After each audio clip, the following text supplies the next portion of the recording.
Salut à tous et bienvenue sur Phil High Tech, j'espère que vous allez bien.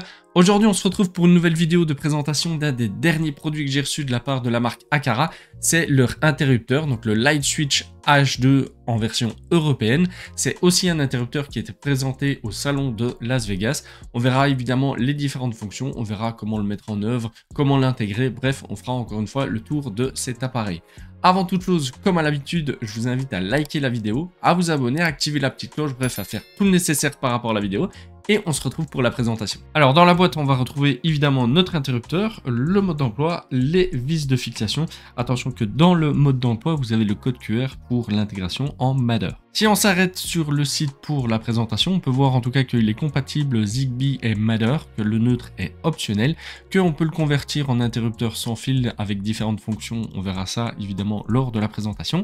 Qu'il rentre évidemment dans des supports standards, donc de 55. Il y a une protection contre la surchauffe avec un relevé de consommation et la technologie Mars de Aqara. Si d'ailleurs on descend sur le site, on peut voir évidemment les différentes illustrations, par exemple ici de l'intégration dans un module standard, ici la protection contre la surchauffe, le relevé de consommation et la technologie Mars de Aqara avec évidemment les différents scénarios et ainsi de suite. Si on s'arrête sur notre interrupteur, on va faire un tout petit tour ensemble. Alors ici on peut voir en tout cas qu'on a une indication comme quoi vraiment le neutre est totalement optionnel. Ici on va avoir notre phase et le départ en circuit 1. Alors ici c'est le modèle comme on peut le voir à double bouton et avec un seul circuit. Vous avez aussi un autre modèle avec 4 boutons et donc il y a 2 circuits qui sont contrôlables. Pour la mise en œuvre de notre interrupteur, pour ceux qui ne sont pas familiarisés avec ça, on va simplement retirer ici la partie avant, donc la partie qui fait bouton poussoir. Et ici, vous allez avoir 2 vis de fixation qu'il faudra d'abord retirer, qui viennent maintenir l'interrupteur dans la partie encadrée. Si vous ne le faites pas, vous risquez de casser l'interrupteur. Et donc, il faut bien faire attention à d'abord retirer les 2 vis derrière l'interrupteur. Une fois que les 2 vis sont retirées, on peut venir délicatement tirer la partie, tout simplement parce que ici vous avez la partie qui vient dans le blochet et ici vous avez la partie finition, donc l'encadrement, et ici vous avez la partie qui fait office d'interrupteur. Alors ici j'ai fait les branchements, donc ici on peut voir en tout cas que j'ai utilisé un Waco pour mon neutre et que ici j'ai mes 2 phases, donc une qui arrive et une qui ressort. Ici, on peut voir effectivement donc que le neutre n'est pas branché, c'est un premier test que je voulais faire. Alors ici, on peut voir en tout cas que ça clignote, ce qui veut dire que évidemment, il est en mode appairage. Avant l'appairage, on va faire simplement un test d'allumage et d'extinction. Parfait, ça fonctionne. Maintenant, on va pouvoir passer à l'appairage. Pour le premier appairage, on va passer évidemment par l'application Aqara et ça va se passer dans la partie accessoires. Alors évidemment, soit l'interrupteur va directement être détecté et vous pourrez l'installer, soit il faudra le faire manuellement, c'est ce que je vais montrer. Donc ici, vous sélectionnez accessoires, en haut à droite, vous avez un plus, vous faites ajouter un accessoire, et là, il va y avoir une petite subtilité, c'est que là, il est détecté en version Matter, d'accord? Donc il existe ici dans la partie interrupteur les 2 versions, donc les 2 boutons, un canal, 4 boutons, 2 canaux, et 2 versions de ces 2 interrupteurs en version Matter et en version normale, donc Zigbee. Alors pour la petite subtilité, le changement du réseau, on va sélectionner notre interrupteur qui est actuellement en Matter, donc ici on peut voir. Ici on va appuyer sur protocole de commutation et on va sélectionner protocole Zigbee. Là, on va sélectionner changer, on va confirmer le changer. Voilà, donc là, il est occupé à changer en tout cas le protocole. Attention que c'est quelque chose vraiment à garder en tête au cas où vous voulez passer d'un protocole à un autre, utiliser un protocole ou l'autre. Il faudra vraiment choisir le bon protocole que vous voulez utiliser par rapport à votre système domotique. Pour ma part, le protocole Matter n'est pas encore assez mature ou n'est pas encore assez performant que pour pouvoir l'utiliser. Donc, j'utilise principalement du Zigbee. Une fois que le réseau est bien changé, ici on peut voir que dans la recherche d'appareil, il n'y a plus le logo de Matter. Donc si je clique dessus, je peux voir que le protocole actuel, c'est Zigbee. Je fais ici comment accéder au réseau. Là, il y a un test de liaison qui va se faire. Donc là, la configuration se fait automatiquement, en tout cas via Bluetooth, via Wi-Fi et autres. On va un tout petit peu patienter. Normalement, il devrait être lié à la caméra Hub G3. Voilà, donc ici en tout cas il a été rajouté, donc on peut faire suivant. Ici, évidemment, on peut lui indiquer un nom, on peut lui mettre une icône, évidemment, on peut indiquer sa localisation, l'utilisation, ben, c'est un interrupteur et ainsi de suite. On va faire carte suivante. Vu qu'il y a 2 interrupteurs, ben, évidemment, vous avez le choix de faire les mêmes modifs pour la deuxième carte. Maintenant que notre interrupteur est correctement rajouté, si on fait un test, ben, évidemment, je vais appuyer dessus, ça va s'allumer. J'appuie dessus, ça s'éteint, parfait. Pareil pour l'interrupteur, si j'appuie dessus, j'ai un retour d'information, nickel. Si je vais dans les réglages du commutateur, ici j'ai un premier réglage qui s'appelle premier clé passer en mode sans fil. C'est vraiment pas super bien traduit, hein. Si je l'appuie dessus et que je l'active, on peut voir en fait que sur l'interrupteur, ça ne sert à plus rien.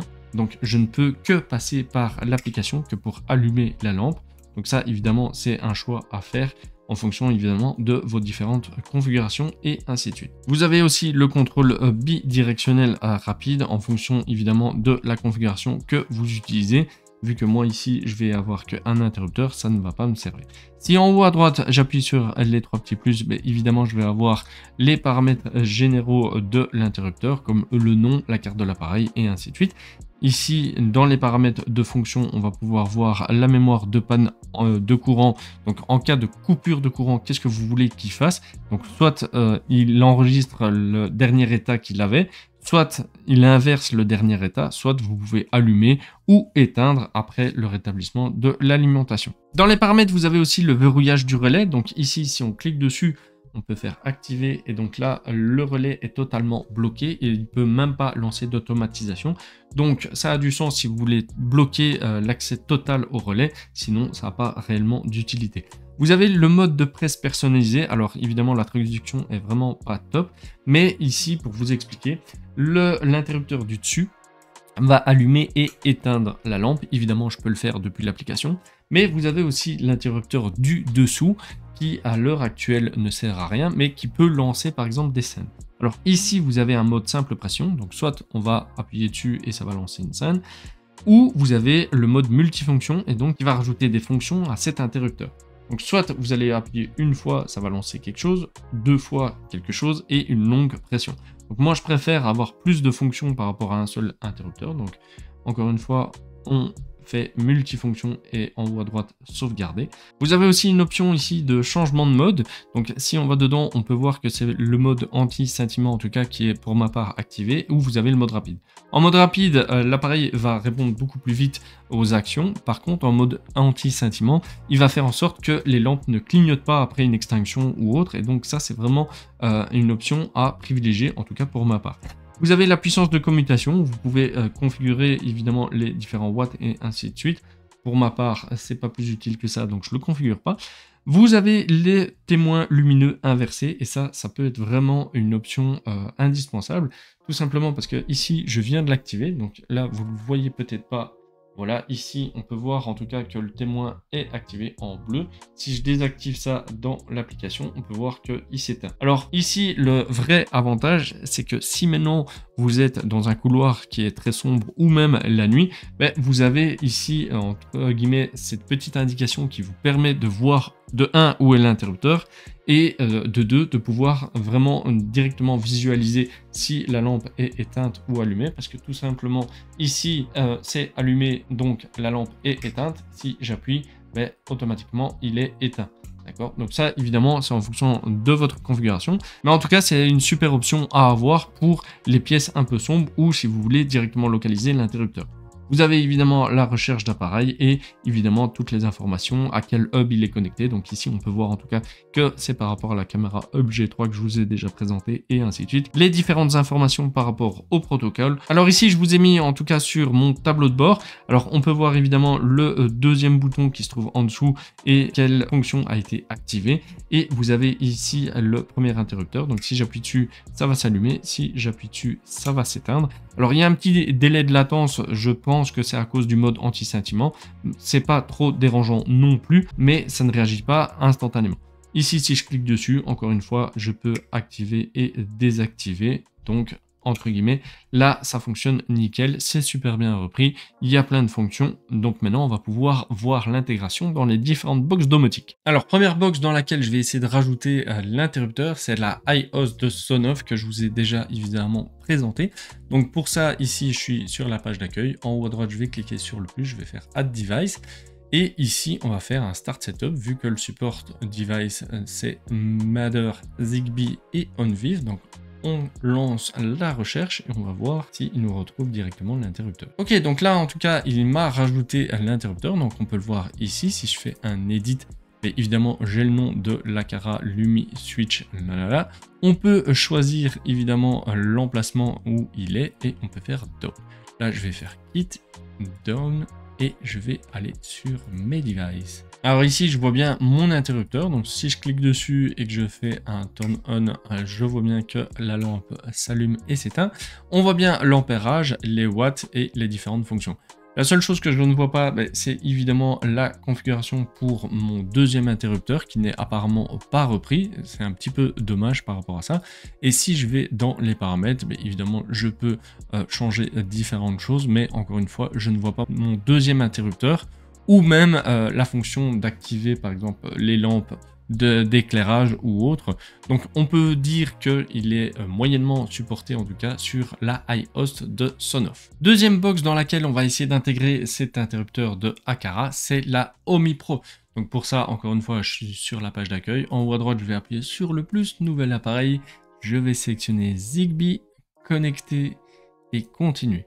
Là, il y a la recherche qui va se faire. Normalement, il est déjà en mode appairage. Il devrait être repéré assez rapidement. Ok, donc l'appareil a été rajouté. Donc ici, encore une fois, l'appareil est inconnu. Donc il le rajoute comme un appareil générique. Donc si je clique dessus, je peux avoir évidemment le relevé de consommation. Ici, j'ai bien mon interrupteur.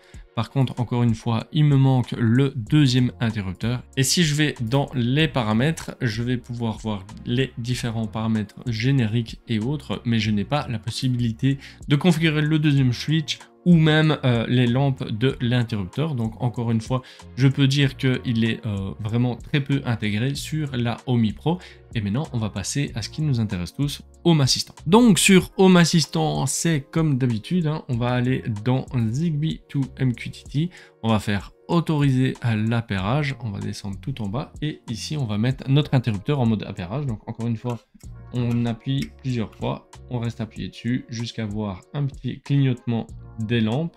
Voilà, on relâche et normalement il devrait être repéré assez rapidement par Home Assistant.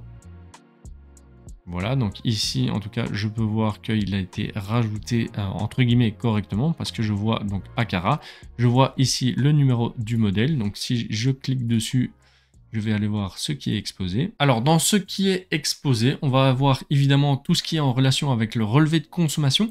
On va avoir le LED indicateur donc pour activer ou pas ici la petite lumière bleue que vous pouvez voir. Donc ça c'est vraiment la même option que vous aviez dans l'application de Aqara. Vous avez la même option ici, et ça c'est vraiment que Home Assistant qui propose cette option, en plus évidemment de l'application Aqara, d'inverser en fait le statut de cette LED. Donc si la lampe est allumée, vous pouvez dire ok tu allumes la LED, ou alors faire l'inverse. Donc ici la lampe est éteinte et on active la LED. Donc ça évidemment c'est vraiment cool à pouvoir switcher en fonction de votre configuration. Vous avez la température du device, ça peut être vraiment super utile d'avoir cette relevée d'informations pour éviter un incendie ou autre. Vous avez évidemment l'état du statut après une coupure de courant. Donc quand il y a reprise, est-ce qu'on va allumer la lampe, on va l'éteindre, on va revenir à son état précédent ou inverser l'état. Vous avez l'action qui est déclenchée. Donc ici, on peut voir que si j'appuie, il y a un single up. Si j'appuie en dessous, on a un single down. Si j'appuie deux fois, par exemple, j'ai un double down et ainsi de suite. Donc ici, en tout cas, ça nous permet d'avoir directement le relevé de l'action. Ici, évidemment, on va avoir le statut, donc on-off pour activer ou pas la lampe. Ici, on va pouvoir bloquer le relais. Donc ça, c'est vraiment les mêmes options qu'on avait dans l'application Aqara. Et ici, on va pouvoir activer justement le multiclic ou pas. de l'interrupteur du dessous. Donc vraiment, entre guillemets, par rapport à ce que je vois ici, il est full intégré sur Home Assistant. Donc ça, c'est vraiment top de l'avoir aussi bien intégré alors que c'est un interrupteur qui est super récent. Alors ici, je vais pas vous faire une carte de démo tout simplement parce que vraiment, il y a beaucoup de fonctions. Et en plus de ça, ici, on peut voir que toutes les fonctions sont bien reprises. Donc tout ce que vous pouvez faire dans l'application Aqara, ben, vous pouvez le faire vraiment dans Home Assistant. Vous avez même le relevé de température que j'ai pas vu en tout cas dans l'application de Aqara, mais que vous pouvez automatiser par rapport à par exemple une notification en cas de franchissement d'une certaine température. Vous pouvez aussi automatiser par exemple l'activation ou la désactivation en fonction de l'heure des LED de l'interrupteur. Donc vraiment, il y a plein de possibilités avec ce simple interrupteur, mais qui est connecté et qui vous permet de faire plein de choses. Voilà tout donc concernant cette vidéo de présentation concernant l'interrupteur de Aqara, donc le Light Switch H2 en version européenne. On a pu voir qu'il avait un look hyper sympa avec une finition un peu mate. On a pu voir qu'il est bourré de fonctions et elles sont toutes reprises sur Home Assistant. Pareil évidemment sur l'application Aqara. Il est un peu moins bien repris sur la iHost de Sonoff parce que vous perdez évidemment l'interrupteur et encore un peu moins bien sur la Omi Pro. Donc si vous avez des questions, n'hésitez pas à les mettre en commentaire. Si vous avez aimé cette vidéo, n'hésitez pas à la liker, à partager, à vous abonner et on se retrouve pour de prochaines vidéos. À plus.